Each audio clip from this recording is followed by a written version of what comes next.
How to change server in Diablo Immortal. Hi everyone, welcome back to Gameplay Classic. If you're playing Diablo Immortal and want to switch to a different server, then you can choose another server from the game's server selection screen. Open up Diablo Immortal on your device and, if you're already inside the game, log out of your account and return to this page over here. After you're in this page, tap on this little arrow button to open up the server page.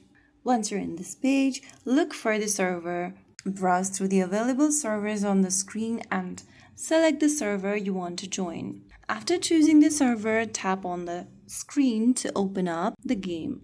Your characters in progress are generally tied to the server where they are created, and switching servers does not necessarily transfer your existing character to the new server.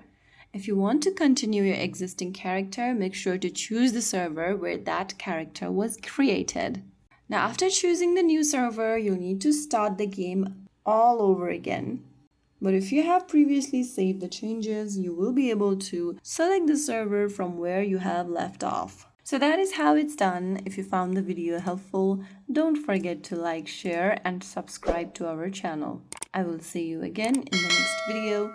Thank you for watching.